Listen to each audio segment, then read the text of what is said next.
L'avenir nous appartient, nous le voulons français. Nous le voulons français. Alors, lettre envoyée par des jeunes patriotes au Journal de Montréal. Je vais vous lire vraiment un très court passage.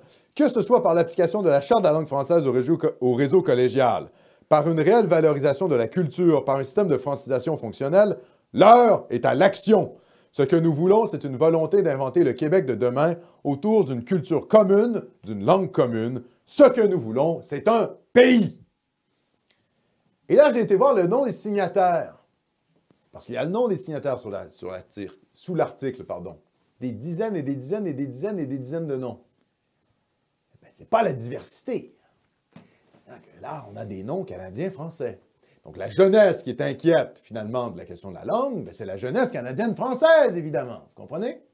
Et moi, ce que je dis, c'est que l'angoisse linguistique cache l'angoisse identitaire.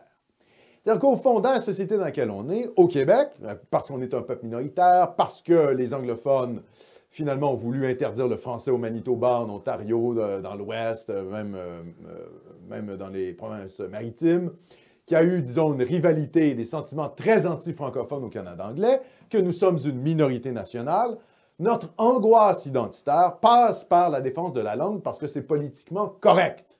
Ces jeunes-là ne peuvent pas dire « on ne veut pas du grand remplacement ». D'ailleurs, ce n'est pas formulé comme ça totalement dans leur tête. Mais ce Québec qui s'anglicise, Montréal qui s'anglicise, Longueuil qui s'anglicise, Laval qui s'anglicise pourquoi? Parce que les Canadiens anglais font des enfants comme des lapins? Mais bien sûr que non. Parce qu'il y a une immigration massive, parce qu'on vit la noyade migratoire. Donc, pour parler de leur angoisse identitaire, ils passent par le français pour, au fond, dénoncer le changement de peuple. C'est ça mon analyse. Bien sûr. Et toute la critique de l'anglicisation de Montréal, c'est ça, c'est de dire, OK, en fait, on est en train de se faire remplacer par des métèques qui parlent anglais. Donc, l'anglicisation, c'est la conséquence du grand remplacement. Et ça, cette angoisse identitaire qui est formulée à travers la question linguistique, il faut la décoder pour ce qu'elle est. C'est une critique non avouée, parce que plein de ces signataires-là sont sans doute des gens de gauche, qui jamais vont parler de grand remplacement, etc.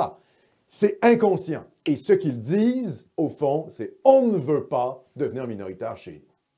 C'est ça le fond de cette lettre-là. Et le combat pour le français, c'est une manière de dire à la société, écoutez, votre modèle multiculturel, multiracial, finalement cosmopolite, nous n'en voulons pas, on veut un Québec français. Derrière ça se cache une angoisse identitaire très forte.